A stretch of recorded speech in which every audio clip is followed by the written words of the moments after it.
Well, New York Giant fans, another loss in the books. And the Giants head to 2-11 as the second overall pick in the 2025 NFL draft thus far. Obviously, we still got about 4 games to play, 4 boring, meaningless games at that. But I would like to thank everybody for tuning in. Like, comment, subscribe, turn on post notifications so you know when a live stream pops or video drops. Share this out. Podcast platforms, turn on the notification bell, as I said. And also, just do the good stuff, right? Use the SeatGeek code, $20 off on your online order for SeatGeek. Big Blue in the Bronx is that code. Big Blue in the Bronx in all caps for SeatGeek. $20 off for parking passes and game tickets, all that other good stuff. Concerts as well. So, we're getting down to the real bad stretch of Giants football, and obviously it's been a bad stretch of Giants football. There's no doubt about that. But last week, you had the national media clown the Giants because they were on Thanksgiving and they were doing this and they were doing that and whatever and all that other shit.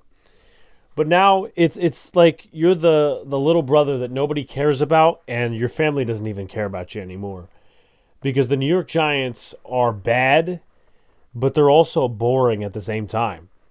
And this kind of just, it launches me back to a very bad part in Giants history that I remember obviously doing the podcast on. Even last year, you had some things to look at, some young players. You knew Dable was coming back. You didn't know if Wink was going to come back. So that was the drama around that.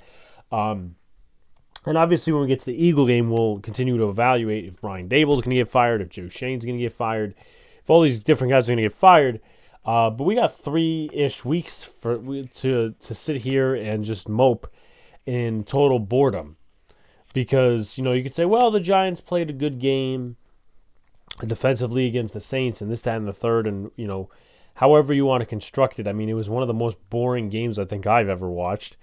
But, good for the Saints. They're getting closer to a playoff hope.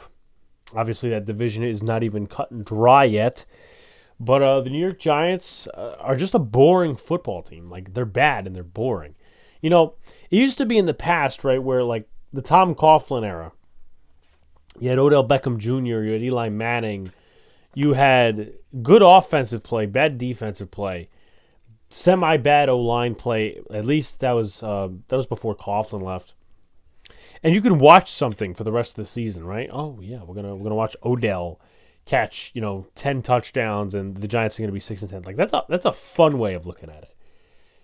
That's a fun thing to do.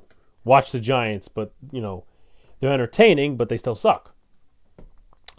And of course, if they weren't as entertaining but were winning games, that part's entertaining. But this Giants team goes back to, again, as I said, 2021, where we were, I think it was, I really started getting really bored with the season around the Chargers game because you had Mike Glennon and you go to Jake Fromm and all these other different things. And it's just talking consistently for the next few weeks about bad football and whether the coach is going to be fired or not.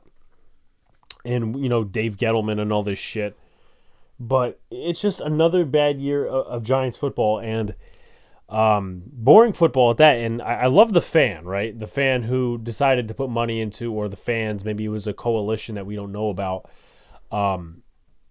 to where they had the banner fly over the stadium, which really hasn't been done since the 1970s by at least the Giant fans. The Jeff fans have done that. It says, "Mr. Mara, fix this dumpster fire," or "Please fix this dumpster fire." And obviously he didn't want to comment about it. Brian Dable didn't want to comment about it. That makes sense because they want to keep any of their comments and frustrations in-house. But I mean, the fans are tired of it. And I guess I'll go off on this because talking about the offense and the defense and that shit is boring. And sometimes you do want to hear the fan perspective. I mean, obviously I have opened up the show with saying this is boring. The stadium looked half empty. People literally could get in the stadium for about $8, right? Sometimes you'll have Yankee games, if they're good, and they play a lesser opponent like the A's or something. You could get in for like $8. And, it's Yankee Stadium. Obviously, there's 162 games. But for the Giants, that's reaching a bar that's very low. And, of course, you still got the $13 beers and the $7 sodas and the $15 chicken fingers and fries in there. But, I mean, to the common fan, I ask, is why would you want to go to any game the rest of the season? Like, why would you want to put yourself through boring-ass football? Like, once again, if the Giants were 6-10, they had Eli Manning and Odell Beckham Jr., then you can say, okay, I'm just going to watch for the entertainment. Maybe the Giants will do good next year, whatever. But there's so much uncertainty around this team right now, in my personal opinion, and it's just boring, right? It seems like all the fun we could have had was probably taken from us in Hard Knocks. Like, all the entertainment that we could have had at this point in the season was taken from us and put into Hard Knocks. Like, just that strand of fucking energy. So, good for the fan. As I've said this in the past, a few weeks, for Giants fans who continue to go to home games, I wouldn't go. Like, if you're a season ticket holder, the Ravens, right? They're coming up this week, and they're going to be playing for a spot. Obviously, the Steelers are still in that division, so they're grinding it out. And Lamar Jackson, Derrick Henry. It's going to be a scary week for the Giants. So if you're a Giant fan, right, and it's going to get colder as the week goes down, and you're tired of seeing this, just give your tickets away to Raven fans. Give them away for free. Give them away for half the price, or whatever price of face value. Do whatever you got to do. That's what I would do, at least, because it's not worth your time sitting in the stands watching a boring ass product that you could watch on TV for cheaper, right? Obviously, you got to pay a cable bill or a streaming bill, but you'll be warm inside your house compared to freezing your motherfucking ass off at the stadium that looks like a total trash can and watching your team lose for how many fucking seasons in a row. So, there's that. But that's like the fan perspective I have on it, because we're dumbing down to the duller weeks of the season, and again, the Giants are just not that exciting, right? I mean, Malik Neighbors, he's always fun to watch. He's still on pace for over 1,000 this season, but who the fuck wants to watch him with Drew Lock at quarterback? Like, this is Jets level football that we're talking about here, because I'm thinking back to like 2023, 2022 later Jets years, like later in the Jets season. And, of course, they had Garrett Wilson, but Garrett Wilson's not an Odell Beckham Jr. type.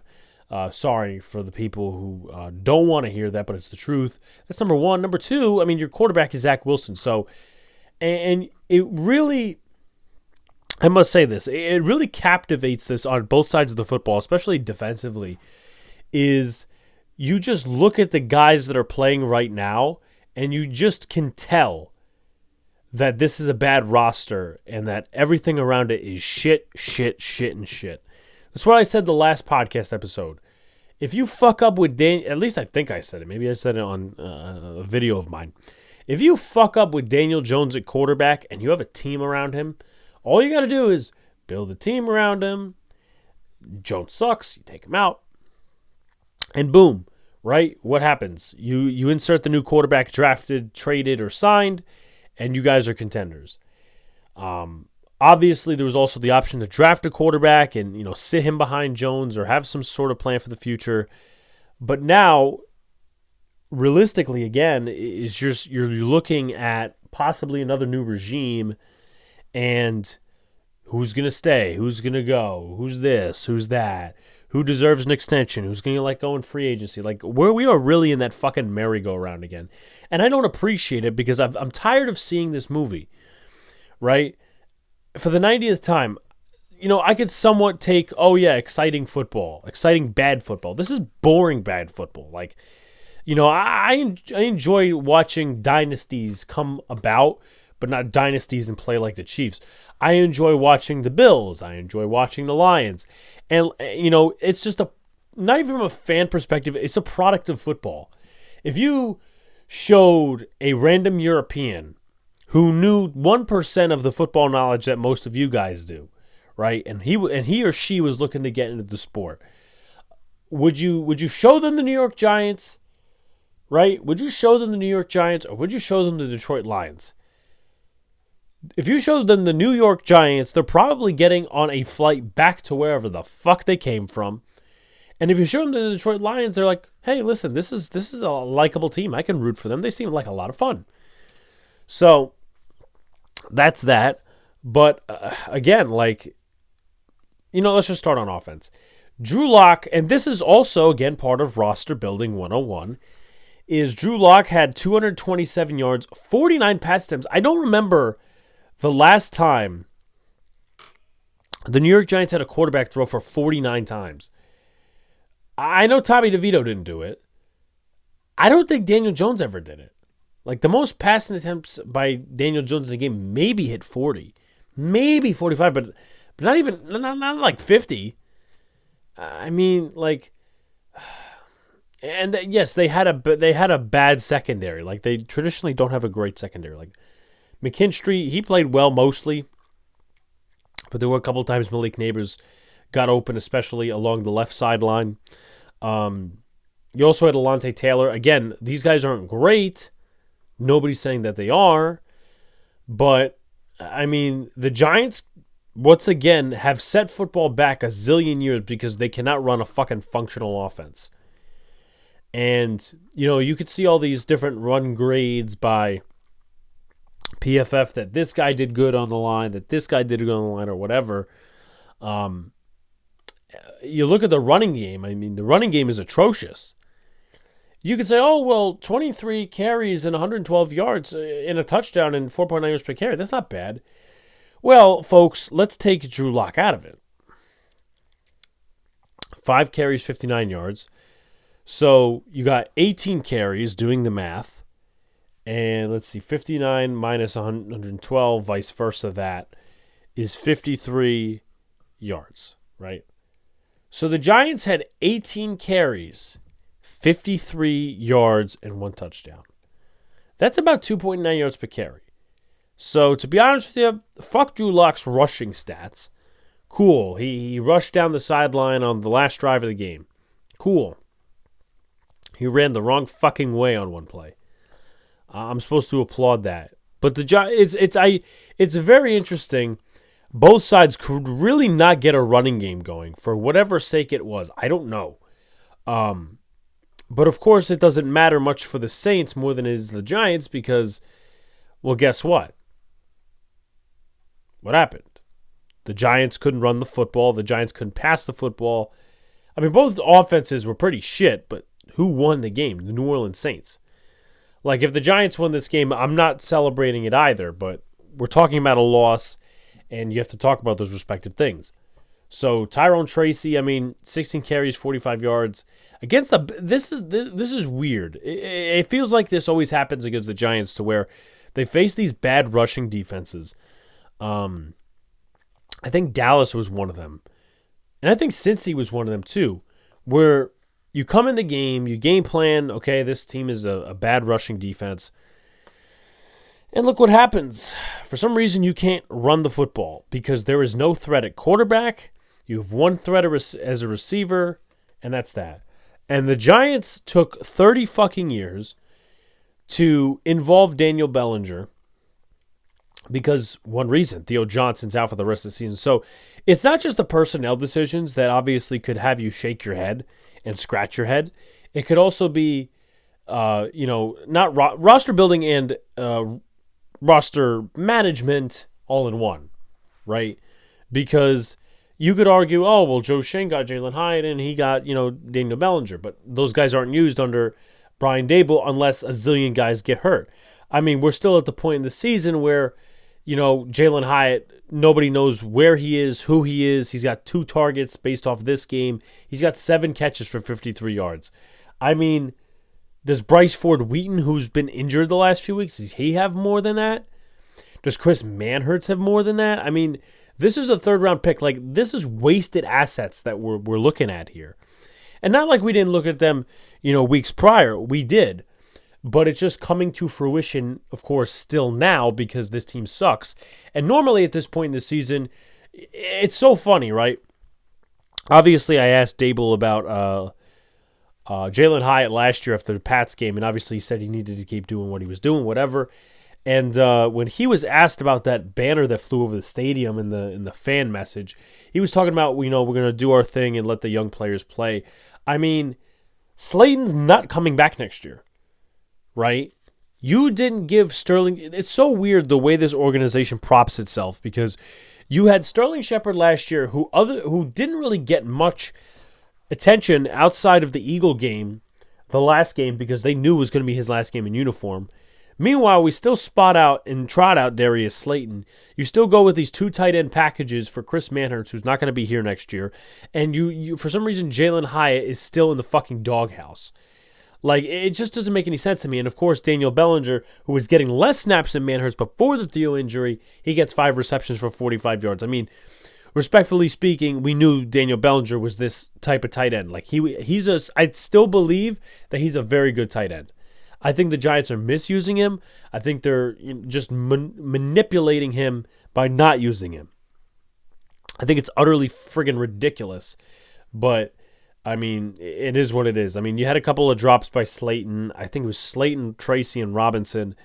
Malik Neighbors, I mean, again, it's not fun to talk about Malik Neighbors because, yeah, he's this great receiver, but the offense really isn't doing shit. It's not like they're putting up 26, 24, even 20 points a game. I mean, the Giants are ranked as one of the worst offenses across the National Football League. And I'll tell you one thing else.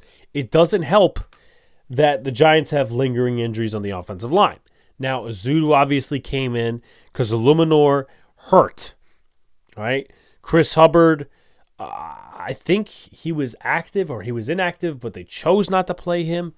So whatever that situation came out to be. So your left tackle was Josh Azudu and your right tackle with Evan Neal at that position. Let me see. Giants inactives. Oh, so Chris Hubbard was inactive. Okay. And then Tyree Phillips was elevated, which the whole Tyree Phillips lore is pretty interesting if you guys don't know it. I'll review that story one more time. They have Tyree Phillips. He plays a bit of right tackle in 2022. He's the swing tackle. And then 2023, he comes in. He doesn't play as well for some reason. He gets cut. He trains with the Eagles. He comes back. He tears something. And like a couple weeks ago, they signed him to the practice squad. And, of course, he was activated for such game. So it's not just that. But also you have injuries on the interior now, not just the exterior. John Michael Schmitz is week to week from feeling sore.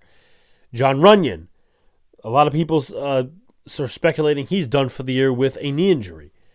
They said he's sore. Are you sure these guys aren't sore fucking losers? Because this soft mentality kind of depicts as such, right? So we have that. That had to force Greg Van Roten to play center. And listen, I'll give credit where credit's due. The coaching by Carmen Brasillo has been absolutely great on this offensive line because they should look like a disaster. Every play they should be getting sacked or whatever. And Drew Lock should be like fearing for his life. And of course the offensive line hasn't been perfect, but usually under another offensive line coach, these guys just shit the bed. And you could see them shitting the bed. But they put in Aaron Stinney, who was okay. Jake Kubis had some nice impressions from people who study the film, which again is like, it's a good sign. It's a good building piece. It really, not that Kubis is a building piece, but like he could be your Nick Gates, which is sad, right? Because you look at, if you're a pro Shane guy, you could say, well, he picked up Jake Kubas. Well, you could also obviously develop, actually put it in the hands of Brian Dable, say, well, Brian Dable and his staff developed Jake Kubas, which is not, it's not a far-fetched argument. But at the same time, how many linemen did you miss on, right? You missed on a Zudu, who was probably as talented or more talented than Kubas. That really doesn't say much of anything. You have Evan Neal, who was more talented. You missed on him. McKeithen. John Michael Schmitz ain't looked that good thus far. So, you could credit him for certain things, but it also comes down to you should have hit on this. It's like doing calculus and not figuring out what 2 times 2 is. It just doesn't make any sense. So the Giants will be dealing with those injuries for the next probably 2 to the rest of the season because JMS, God knows how long he's out. It seems like he's pretty prone to getting banged up. And then John Runyon Jr., he could be out for the rest of the season according to Art Stapleton. So we'll see what happens there. But obviously it does not look like a great showing for whoever will be behind that in Drew Lock or Tommy DeVito. So that's pretty much all I got on the offense. That's a good number of minutes spent on an offense that scored 11 points. I mean, you can't really go wrong there. Now, as far as the defense, I will give them their fair share of cookies and credits. And it's a problem that I do in such a way. Because a lot of people across the Twitland and across the podcast forum have talked about this based off this game. You have guys like Micah McFadden. Granted, he was a draft pick. Elijah Garcia, Elijah Chapman, Corey Durden. Chapman we knew about. Elijah Garcia, people probably didn't know who he was coming into this game. And we signed Corey Durden literally this week. So that's numero uno. And some of those guys who are playing for their spots in their lives, not only just because they're low-level starters, if they're starters at all, and of course, have to factor this in. You have to factor in that Joe Shane's not going to be here next year. So it plays an extra role of whether the regime wants to keep you as a test pillow or you don't want to, you guys know what I'm kind of alluding to, or you don't want to keep them. But those players, I'm not talking about Dex, but Elijah Garcia, in a sense, Greg Stroman Jr., but not really, Corey Durden and Elijah Chapman. More so Durden and Garcia. Garcia especially. I thought Garcia had a very good day on the defensive line, especially against the run. Because they really keyed in on that. Don't know how it happened against one of the top rushing units in the NFL, against one of the top blocking units in the running game in the NFL. So I really don't know how that came to life, if you will. I don't know. But it's sad that those guys showcased more effort, and not even fuck effort, right? Fuck effort for 20 seconds. Even if they had the same level of effort as the rest of the guys, that these guys are putting up more production than you could, and meaningful production. I'm not talking, he got this sack or this sack. No, I'm talking about meaningful production, right? You could say Brian Burns had a meaningful sack. Kayvon Thibodeau really didn't, because Tibbs, he got a sack off Jake Haener, who was rolling out, and if you're looking at it from a different point of view, he was supposed to do what he was supposed to do in Jake Haener, right? Because you throw the ball away or you throw an incomplete pass, you force the other team to not have to call a timeout. They don't have to call a timeout. But you take the sack, the Giants call that timeout. And they did, and obviously we saw how that went. But Thibodeau not being a factor, Burns was more productive in my opinion than Thibodeau was. But you just see these players that Joe Shane has brought in, right, on the defensive side, on any side of the football, and they're not showing as much production or effort. Meanwhile, you have guys outplaying their statuses like Elijah Garcia, like Corey Durden, like Trey Hawkins, who unfortunately is out for the rest of the season with a lumbar injury. He got an interception, the first interception by a fucking Giants corner this season, defensive back. And the first interception in 11 or 12 weeks, which sets an NFL record hitting 1933. I mean, we're in 2024, in 1933. That was 91 years ago. I mean, we're really going to the bottom of the barrel just to have a history, just to set history. And it's not good history either. So you have Trey Hawkins. If you want to consider McFadden, go ahead. Hawkins, McFadden, Durden, all these different guys. And then the other cats are just there to make a paycheck, make a business decision. Like they're less productive. That doesn't make sense to me. That more than ever is not just bad on the player, because obviously you have to take into account that they're responsible for their own play because they're fucking grown adults. But also the fact that Joe Schoen has spent a shit ton of resources in different areas to make those areas better, and they haven't been, right? Let's talk about this. He drafted Jordan Riley, drafted DJ Davidson, didn't draft Nacho. He signed him. And you had Chapman and all these other different guys, and you had Dex too. Funny how against one of the top rushing units in the league, and I'm leaving Dexter out of this because obviously he's one of the best defensive tackles in the league when he's healthy. So I leave him out of it. But you drafted 2 late round picks in D-line. You managed to sign Nacho. You didn't bring back Ashawn, who I think is on a 3-year or 2-year deal with Carolina. And you still have a piss-poor run defense.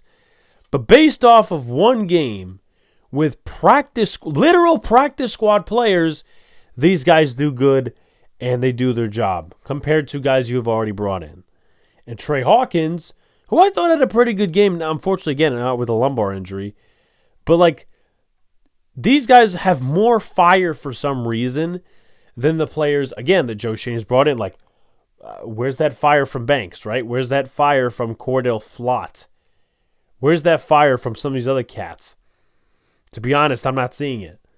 And again, that is a bad reflection on the coaching, the players themselves, and the general manager. Because you put assets in those respective areas and they have not panned out. And you're liable for that. Players are liable, but at the end of the day, you're liable. So, they limited Derek Carr to 219, 7.1 yards per throw for Derek Carr. So he had a Derek Carr day. Let's put it that way.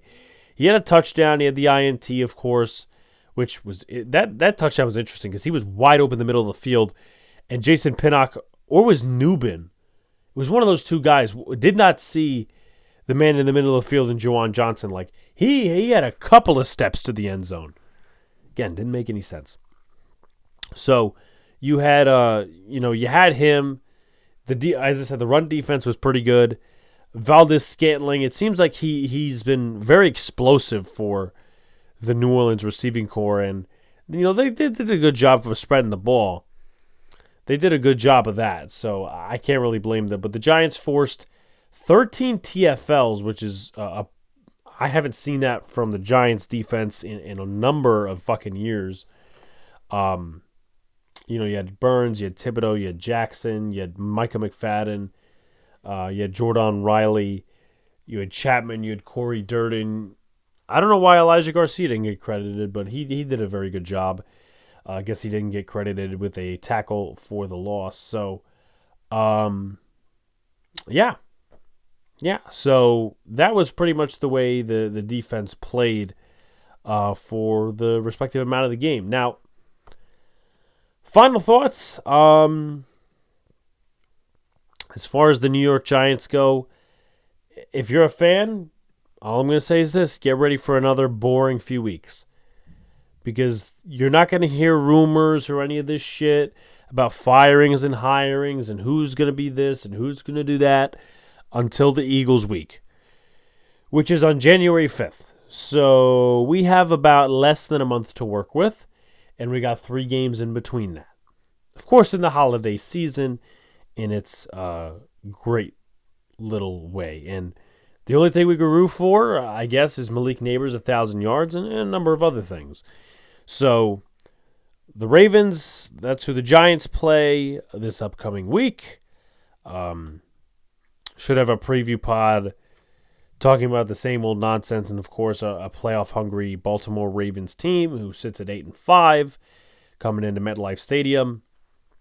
And then it's the Falcons, the Colts, and the Eagles. And then, of course, we get to the offseason. So I appreciate you guys for tuning in.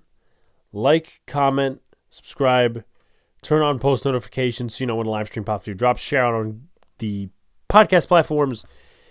Do all the good stuff as per usual. I appreciate you guys. I apologize for the short podcast episode, but I don't really want to ramble too much. We already know that this organization needs some fixing. Fixing is an understatement, but I appreciate you guys. We'll have more content throughout the week. And peace out. See you later. Stay cool.